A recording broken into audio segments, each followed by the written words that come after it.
Basically سب سے پہلے ہم شروع کریں گے احادیث کی روشنی میں. محسن خلیل صاحب سے میں ریکویسٹ کروں گا کہ وہ ہمارے ساتھ جن حدیثوں کو انہوں نے پڑھا غزوہ ہند سے ریلیٹڈ وہ حدیثیں کیا ہیں اور ود ریفرنس وہ حدیثیں ہمارے ساتھ شیئر کریں گے, اور اس کے بعد 2 حدیثیں میں آپ کے ساتھ شیئر کروں گا ود ریفرنس. اس کے بعد ہم ڈسکس کریں گے کہ محمد قاسم کو خوابوں میں غزوہ ہند کے بارے میں کیا ہدایات دی گئی اور کس طرح سے غزوہ ہند ہوگی,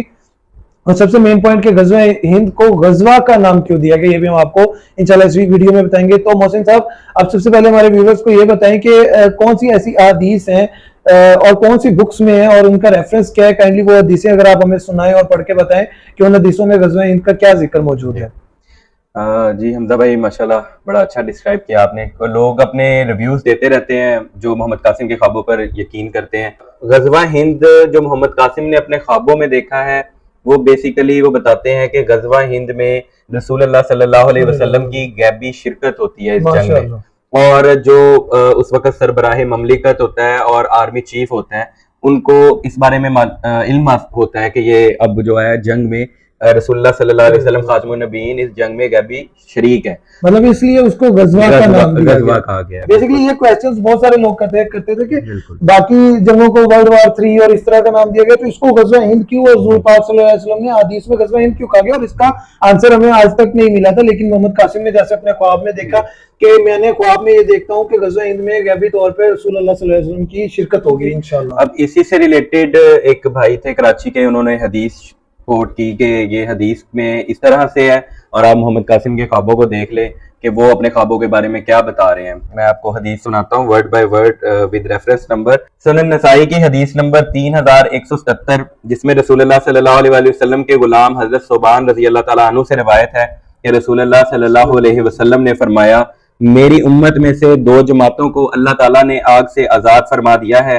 ایک وہ جماعت جو ہندوستان پر حملہ کرے گی اور دوسری وہ جماعت جو حضرت عیسیٰ علیہ السلام کے ساتھ مل کر دجال کے مقابلے میں صف آر ہوگی. ماشاءاللہ. اب اس حدیث کو مجھے اس وقت انہوں نے شیئر کیا جب وہ غزوہ ہند اور اس سے ریلیٹڈ احادیث اور محمد قاسم کے خوابوں کے بارے میں اس بھائی نے ڈسکس کیا, تو یہ حدیث کا انہوں نے مجھے کوٹ کیا اور اس میں ہندوستان پر حملہ کرنے کی بات ہے, جبکہ محمد قاسم کو اللہ نے خوابوں میں جو دکھایا ہے کہ ہم یہ جنگ مسلط نہیں کرتے, مطلب ہم کوئی جنگ نہیں کرتے, لیکن جو انڈیا اور اس کے الائیز ہوتے ہیں وہ پاکستان کی ترقی سے جیلس اور حسد ہو کر کے تو وہ لوگ ہم پہ جنگ مسلط کرتے ہیں, ہم صرف یہ جنگ دفاع کرتے ہیں اس کا. تو سر ہندوستان پہ حملے کا مطلب یہ بھی تو ہو سکتا ہے کہ وہ جنگ کرنے اور پھر ہم ان پہ, ہاں بالکل, یعنی کہ یہ دفاع یہ ہم ڈیفینس کرتے ہیں. انہوں نے اپنا ایک چینل نیو چینل انٹرویو ہوا جو ان کا لاسٹ ٹائم, اس میں بھی انہوں نے یہ بات واضح طور پر کہی کہ ہم یہ جنگ نہیں کرتے, ہم پر یہ جنگ مسلط کی جاتی ہے. اور حدیث میں یہ حملے کا لفظ جو یوز ہوا ہے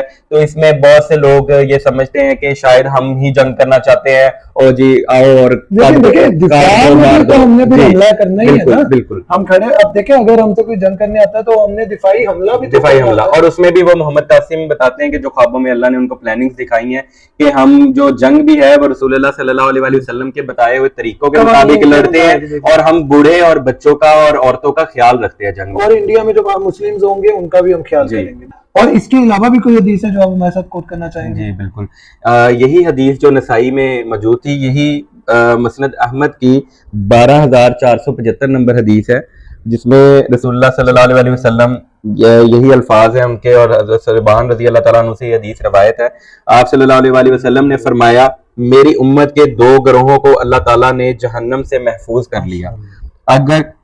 ایک وہ گروہ جو ہندوستان پر حملہ کرے گا اور دوسرا وہ گروہ جو عیسیٰ ابن مریم کے ساتھ ہوگا. ماشاءاللہ. اچھا بہت زبردست یہ حدیث ہے, یہ میں نے بھی آج سے پہلے ہی سنی ہوگی. مجھے بڑی امید ہے کہ بہت سارے ہمارے دوست اور بھائی احباب ایسے ہوں گے جنہوں نے یہ حدیثیں پہلے نہیں سنی ہوں گی. اب 2 حدیثیں میں ہی آپ کے ساتھ شیئر کروں گا, اور وہ جو 2 حدیثیں میں آپ کے ساتھ شیئر کروں گا وہ بھی سیم حدیث ہے لیکن الگ الگ بکس اور الگ الگ ریفرنسز کے ساتھ. نمبر 1 حدیث ہے سنن نسائی کی حدیث نمبر ہے 3175 جس میں حضرت ابو ہریرہ رضی اللہ تعالیٰ عنہ سے روایت ہے کہ رسول اللہ صلی اللہ علیہ وسلم نے ہمیں غزوہ ہند کی پیش گوئی فرمائی.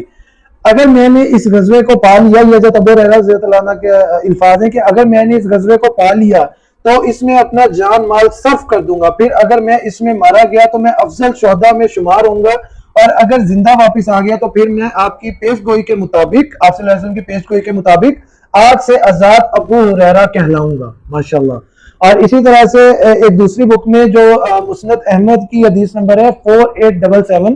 اس میں سیدنا ابو ہریرہ رضی اللہ عنہ نے سے مروی ہے، وہ کہتے ہیں کہ رسول صلی اللہ علیہ وآلہ وسلم نے ہمیں غزوہ ہند کا وعدہ کیا، اگر میں اس میں شہید ہو گیا تو میں بہترین شہید کہلاؤں گا، اور اگر میں اس میں سے واپس آ گیا تو ابو ہریرہ آگ سے آزاد ہو کر واپس آئے گا۔ ماشاءاللہ یہ دو حدیثیں، حدیث سیم ہی ہے، یعنی دو مختلف بکس کے ریفرنس سے ہم نے آپ کے ساتھ یہ حدیث شیئر کی۔ اب اس سے ایک چیز تو واضح ہوتا ہے محسن بھائی کہ غزوہ ہند ہونی ہے، حضور پاک صلی اللہ علیہ وسلم کی پیش گوئی ہے، تو یہ مسٹ ہے۔